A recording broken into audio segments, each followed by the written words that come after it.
সারাদিন কাজের পেছনে ছুটতে ছুটতে নিজের যত্ন নেওয়া তো একদমই ভুলে গেছি। তো বেশ কয়েক মাস পর ভাবলাম যে না, এইভাবে গ্যাফালতি করলে চলবে না। তো চলো আজকে অন্তত চুলটার জন্য একটু কিছু করা যাক, কারণ প্রচুর পরিমাণে আমার চুল উঠছে। আর থাইরয়েডের পেশেন্টদের তো সবসময়ের জন্যই চুল ওঠে, যতই চুলের যত্ন করি না কেন। তো এখানে আমি দেখো একটা হেয়ার টোনার তৈরি করছি, তার মধ্যে যা কিছু দিয়েছি সব কিছু তোমাদেরকে আমি বলে দিচ্ছি, কারণ এটা তৈরি করতে করতে আমার একদম খেয়াল ছিল না যে তোমাদেরকে দেখাবো।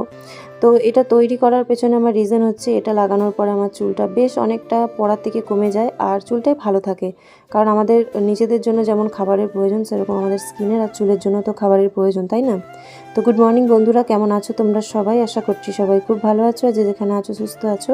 তোমাদের ভালোবাসা আশীর্বাদে আমরাও সবাই খুব ভালো আছি। তো শুরুতেই জানাই সকলকে দোল পূর্ণিমার অনেক অনেক শুভেচ্ছা। আজকে দোল পূর্ণিমার দিনই আমি ভিডিওটা করছি। তো আজকে সকাল এখন ওই 8টা মতন বাজে, সব কাজকর্ম সেরে নিয়ে তারপর এখন রান্না বসাবো। যেহেতু আজকে গ্রহণও লাগবে, তো সেই জন্য একবারেই সব কিছু আমি করে নিচ্ছি আর খুব তাড়াতাড়ি করে নিচ্ছি। আর এখানে সামগ্রী বলতে আছে আমলা, তারপরে রয়েছে এর মধ্যে কারি লিভস মানে কারি পাত্তা, কালো জিরে, মেথি, তারপরে রয়েছে রোজমেরির ছোট ছোট লম্বা লম্বা যে পাতাগুলো দেখছো সেগুলো, দুটো লং দিয়েছি, আর তারপরে দিয়েছি জল। তো এই জিনিসগুলোকে দিয়ে আমি ভালো করে ফুটিয়ে নিচ্ছি। এটা যখন ঠান্ডা হয়ে যাবে তারপরে আমি এটাকে একটা স্প্রে বটলে ঢেলে নেব। সারাদিনে 2-1 বার করে মাথায় ইউজ করলেই হবে। তো তারপরে সব কাজকর্ম তো আমার হয়েই গেছে। এখন আমি গাছে থেকে কয়েকটা বেগুন তুলবো, তো ভাবলাম তোমাদের সাথে একটু ভিডিওটা শেয়ার করি।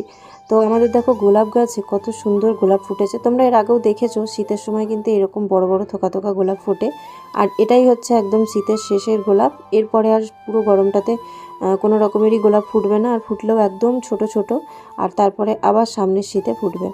তো বেশ অনেক কটা ফুল ফুটেছে, ঠাকুরকে দিতে আমার খুবই ভালো লাগে বড় বড় গোলাপ ফুলগুলো। আর বৃষ্টি হওয়ার কারণে গাছে কিন্তু নতুন পাতাও এসেছে। আর সকালবেলাতেই আমি লঙ্কা গাছ থেকে কিছু লঙ্কা তুলেছি, যেগুলো আমার মানে চোখে পড়েছিল। তো এখানে দেখো প্রচুর পরিমাণে নীলকণ্ঠ ফুলও ফুটেছে। তো ভাবলাম তোমাদের সাথে ভিডিওটা শেয়ার করি। তবে দিনের বেলার দিকে তেমন একটা ক্যামেরাতে কিছু ঠিকঠাক ভালোভাবে দেখা না গেলেও সন্ধেবেলা বা একদম সকালবেলার দিকে কিন্তু দেখতে খুব ভালো লাগে, যেটা আমি করতে পারিনি। আর তারপরে এখানে রয়েছে পেঁয়াজ কলি।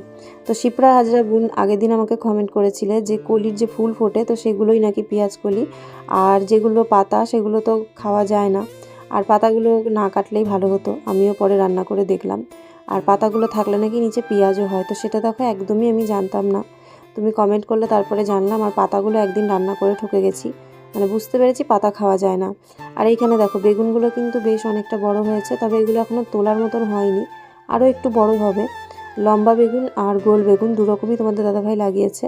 তো তার মধ্যে লম্বা বেগুন দুটো বড় হয়েছে, যেটা ভাবলাম আজকে তুলবো, কারণ আজকে হচ্ছে গ্রহণ। তো গ্রহণের দিন তো এমনিতেই রান্নাবান্না করে কখনো বাড়িতে রেখে দিতে নেই, আর যারা করে ফেলে তারা হয়তো তুলসী পাতা বা অন্য কিছু দিয়ে রাখে তার মধ্যে। তো আমি ভাবছি কিছু মানে রেখে দেব না, আমাদের খাওয়ার মতন করে অল্প অল্পই রান্না করব, যাতে গ্রহণের পরে রাত্রিবেলা আবার ফ্রেশভাবে রান্না করতে পারি। তো প্রথমেই দেখো বড় একটা লম্বা বেগুন তুলে নিয়েছি, তার সাথে আরও একটা তুলবো। একটা গাছেই দুটো বড় বড় বেগুন হয়েছে। আর নিজেদের বাড়িতে সবজি লাগিয়ে চাষ করে সেগুলো খাওয়ার কিন্তু উপকারই আলাদা, কারণ এর মধ্যে কোনো রকমের মানে বড় করার বা তাড়াতাড়ি সবজিটা বানাবার জন্য কিন্তু সার দেওয়া নেই। হ্যাঁ, তোমাদের দাদাভাই যে সারটা দিয়েছিল তার জন্য এই কারণে দিয়েছিল যাতে গাছের ফসলটা ভালো হয় আর পোকা টোকা যেন না লাগে, সেই কারণে। তো দুটো বেগুন ফাইনালি হয়ে গেছে, তুলে নিলাম। আর বেগুনগুলো কিন্তু একই রকম সাইজের, আর খেতে কিন্তু খুব ভালো ছিল। রান্না করে তো খেয়েছিলাম দুপুরবেলা, খুবই নরম আর টাইমও কম লেগেছিল এটাকে তেলে ভাজতে। তো এখানে দেখো সব গাছে কিন্তু এখনও সম্পূর্ণভাবে বেগুন আসেনি, বেশিরভাগ গাছগুলোতে ফুল হয়ে আছে, আর কয়েকটা গাছে বেগুন হয়েছে, সেগুলো আস্তে আস্তে বড় হচ্ছে। তোমাদের দাদাভাই এখানে বেগুন গাছগুলোতে ঠেকনি দিয়ে গেছে, বাট তাও মনে হচ্ছে ঠেকনি দিতে হবে, কারণ বেগুনের ভারে গাছগুলো কিন্তু ঝুঁকে যাচ্ছে। আর এখানেও দেখো লম্বা হবে, বেশিরভাগ গাছের বেগুনগুলোই কিন্তু লম্বা লম্বাই হবে। আর চলো ঘরে নিয়ে গিয়ে তোমাদেরকে দেখাই, অল্প কটা লঙ্কাও হয়েছিল। আরও কিছু লঙ্কা গাছে আছে যেগুলো ছোট, আর একটু বড় হলে তুলবো। আর এখানে আমি তুলে রেখেছি কিছু তুলসী পাতা, কারণ গ্রহণের সময় তো জল ভরে রাখতে হবে। আমাদের বাড়িতে যেরকম টাইমে জল আসে, তো আমি তো সন্ধ্যের পরে জল ভরতে পারবো না, তাই প্রত্যেকটা বোতলের মধ্যে একটা করে তুলসী পাতা ধুয়ে রেখে দেবো, আর যদি কিছু থাকে খাওয়ার জিনিস তার মধ্যে রেখে দেবো। তো সেই জন্যই তুলসী গাছ ঝাঁকিয়ে এই পাতা কটা নিয়েছি, কারণ আজকে পূর্ণিমা লেগে গেছে, আর আজকের দিনে তো গাছে মানে পাতা তোলার জন্য ঠিক নয় সময়টা, তো সেই কারণে। ডাল ভাত হয়ে গেছে। সকালের জন্য করেছি আলু সেদ্ধ, কুমড়ো সেদ্ধ, তার মধ্যে শুকনো লঙ্কা ভাজা, নুন আর একটু ভাজা তেল দিয়ে দিয়েছি। এটা দিয়ে আমরা সকালবেলা খাবো। আর দুপুরবেলা ডাল ভাতের সাথে অমলেট আর বেগুন ভাজা দিয়ে হয়ে যাবে। তো ওদিকের কাজটা কমপ্লিট করে আমি চলে এসেছি। আজকে অনেকটা তাড়াতাড়ি সব কাজকর্ম হয়ে গেছে, এমনকি আমার স্নানও হয়ে গেছে। আগের দিনকে বিকাল 5টা 5:30টার দিকে স্নান করেছি। শরীরটা খুবই খারাপ লাগছিল, প্রচুর পরিমাণে মাথা যন্ত্রণা করছিল। তো রাত্রিবেলাতে বেশ অনেকটা মাথায় তেল দিয়ে তারপরে ঘুমিয়েছিলাম। আর কালকে রাত্রিবেলা কাজে হাত দেওয়া হয়নি, কারণ ম্যাচিংয়ের কাজটা মাঝে মাঝে আমি অল্প কম বেশি রাতের দিকেও করি। তবে হেম বা কোনো কাজ যদি করি তখন সেটা দিনের বেলা করি, সেটা রাত্রিবেলা করি না, তাতে চোখে সমস্যা হতে পারে বেশি। তো কালকে আমার একজন দিদা মারা গেছেন, মায়ের মামি। তো এখানেই যেহেতু মায়ের মামার বাড়ি, তো সেই জন্য দাদু দিদাদের কিছু হলে আমরা তো দেখতে যেতে পারি, কাছাকাছি যেহেতু। তো বড় দিদা মারা গেছে, তো ওনাকে দেখতে গেছিলাম 3টের পরে। তো সেখান থেকে আসার পরেই স্নান করতে করতে 5টা 5:30টা বেজে গেছিলো। আর সেই স্নান করার পরেই হালকা ঠান্ডা লেগে গেছে, আর প্রচুর পরিমাণে মাথাও যন্ত্রণা করছিল। তো দেখতে দেখতে মানুষ কিভাবে যে চলে যায় সেটাও বোঝা যায় না। কিছুদিন আগেই দিদাকে দেখে আসলাম, তো তার আগে দাদুও চলে গেছে, তারপরে আরও একটা দিদা মারা গেছিলো আমাদের। তো সেগুলো সব কিছু তোমাদের সাথে ব্লগে শেয়ার করা হয়নি। আর কেউ মারা গেলে সেগুলো শেয়ার করতে আমার একদমই ভালো লাগে না, জানি না কেন। ওই ক্যামেরা ধরে কারোর ভিডিও দেখানো আমার মনে হয় না যে আমি কোনো দিন ওইভাবে পারবো। তবুও তোমাদেরকে আগে দেখাবার চেষ্টা করেছিলাম যখন আমার বড় ভাসুর মারা গেছিলো, কিন্তু আমার নিজেরই দেখে সেই ভিডিওগুলো খুব খারাপ লাগে। আমার মনে হয় ওই ভিডিওগুলো না করাটাই মনে হয় ভালো। তো যাই হোক, আমাদের সবার মন মেজাজ আজকে একটুও ভালো নেই, তার মধ্যে আজকে দোল পূর্ণিমা। তো আমরা তো এই বছর আর দোল পূর্ণিমাতে রং খেলতে পারবো না, যেহেতু আমার শাশুড়ি মা মারা গিয়ে এখনও 1 বছর হয়নি, 2-3টে মাসই হয়েছে। আর এই বছরটা আমরা কিছুই করতে পারবো না অসুচের মধ্যে। তো ওই জন্য সবাই বাড়ির ভেতরেই রয়েছি, বাড়ির থেকে বাইরেও বেরোয়নি। আজকে পুচকুসোনার নাচের ক্লাস ছিল দোল পূর্ণিমার জন্য, সেটাও ছুটি আছে। তো সারাদিনই এই যে আমরা বাড়িতে, আর এইভাবেই আমাদের সারাটা দিন কাটছে। তো আজকের ব্লগটা আমি যতটা পেরেছি অল্প অল্পর মধ্যেই শেয়ার করার চেষ্টা করেছি তোমাদের সাথে। খুব বেশি ভিডিও এখন দিতে পারছি না, কারণ হাতে কাজ থাকছে, সংসারের কাজ, মেশিনের কাজ। আস্তে আস্তে চেষ্টা করব যে আবার ডেলি ব্লগ যেন দিতে পারি, আর আগের মতন যেন সুন্দর করেই কিছুটা ম্যানেজ করতে পারি। তো আমার পায়ের সামনে দেখো শেরু ঘুমাচ্ছে। ও সকালবেলা আমার সাথে যেহেতু উঠেছে, তো তারপরে আমি এখানে কাজ করতে বসার পরেই দেখছি ও এখানে শুয়ে আছে। তো যাই হোক, পুচকুসোনা শুভও ঘুমাচ্ছে, ওদেরকে আর একটু পরে ডাকবো। এখন মোটামুটি ওই 8:30 মতন বাজে। আজকে খুব তাড়াতাড়ি কাজ সেরে নিয়েছি সব কিছু, যেহেতু পিছু টান কাজ আছে, আবার তারপরে গ্রহণের আগে খাবার দাবারও সবাইকে দুপুরেরটাও কমপ্লিট করতে হবে, সেই কারণে। আর এখানে পুরো ব্লাউজের সেট আছে, যেটা আমি করছি একা একা। আর পুরো সেটটাই আমি সেলাই করতে শিখে গেছি, তো সেই কারণেই আমাকে যে কাজ শেখায় সে কাকি আমাকে পুরো সেট ধরেই এখন কাজ দেয়। শুধু পট্টি লাগানো, হাত লাগানো এগুলো এখনও বাকি আছে। মোটামুটি ওইটা শিখে গেলে তারপর আমি আমার মতন করে বাড়িতে কাজ করতে পারবো, আর আমাকে শিখতে যেতে হবে না। তো এখন যে কাজগুলো করছি সেগুলোর জন্য কিন্তু আমি কোনো রকমেরই পেমেন্ট নেব না, কারণ ওনার কাছে আমি ফ্রিতে কাজ শিখছি।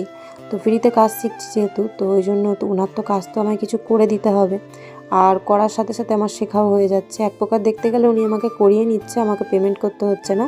আমি যখন নিজে একা সব কিছু শিখে যাব তখন আমাকে উনি ব্লাউজের ডজনে যে হিসেবে দাম হবে তো সেই হিসেবে দেবে। তো তোমরা আশীর্বাদ করো যেন আমি এই কাজটা ঠিকঠাক করতে পারি, আর বাড়িতে বসেই যেন সব কিছু নিজের মতন করে তৈরি করে ছেলে মেয়েগুলোকেও দেখাশোনা করে অল্প সামান্য কিছু হলেও যেন ওদের মুখে হাসি ফোটাবার জন্য বা সংসারের কাজে লাগে, যাতে সেরকম ইনকামটা যেন করতে পারি। কারণ আমাদের তো এখন 2টো নয় 4-4টে বাচ্চা, আর বড় বাচ্চাদের থেকে ছোট বাচ্চাদের খরচাটাও বেশি, আর ওদের যত্নটাও বেশি দরকার পড়ে। তো সেই কারণেই। তো চলো আমি এখানে কাজটা কমপ্লিট করে নিই, তারপরে দেখিয়ে দেবো তোমাদেরকে দুপুরের কি রান্না হলো। ভিডিওটা খুব বেশি বড় করতে পারিনি, যতটা পেরেছি তোমাদের সাথে শেয়ার করছি। আশা করছি কোথাও না কোথাও তোমাদের ভিডিওটা একটু হলেও হয়তো ভালো লেগেছে। তো লাইক কমেন্ট করে দিও, আর চ্যানেলে নতুন হলে কিন্তু অবশ্যই সাবস্ক্রাইব করে নিয়ে আমার পাশে থেকো, তাতে আমার অনেকটাই হেল্প হবে। দুপুরের রান্না কমপ্লিট হয়ে গেছে, তারপরে এখন আমি এই যে জলের বোতলগুলো যতটুকু আমাদের প্রয়োজন রাত পর্যন্ত লাগবে ততগুলোই ভরেছি, আর তার মধ্যে সব তুলসী পাতাগুলো ধুয়ে ধুয়ে কিন্তু একটা একটা করে আমি দিয়ে দিচ্ছি। যদি বালতি বা ড্রামের মধ্যে জল রাখতাম তাহলে হয়তো একটা দিলেই হয়ে যেত, কিন্তু ভাগে ভাগে যেহেতু জল আছে, তো সেই জন্য সব কটার মধ্যেই কিন্তু আমি এক এক করে ভরে দিচ্ছি। তো এরকমটা কে কে করেছো অবশ্যই কমেন্ট করে জানাবে। আর কারা কারা জানতে যে গ্রহণের দিন মানে দোলের দিন গ্রহণ পড়েছে, আর কারা কারা মানতে পেরেছো, কারা কারা বাইরে ছিল অবশ্যই কমেন্ট করে জানাবে। কারণ দোল পূর্ণিমাটা তো এক প্রকার দেখতে গেলে অনেক মন্দিরে বড় করে ধুমধাম করে পুজো হচ্ছে, তো পুজো পাটির সময় অনেকেই বাইরে ছিল। জানি না এই বছরের দোল পূর্ণিমাটা কীরকমভাবে কী কাটলো, কারণ দোল পূর্ণিমাতে খুব আনন্দ হয়, খুব মজা হয়। তো সেই দিনগুলোতে কোনো গ্রহণ বা কিছু লাগলে পরে সবার জন্যই অনেকটাই অসুবিধা হয়ে যায়, আর আনন্দটাও মাটি হয়ে যায়।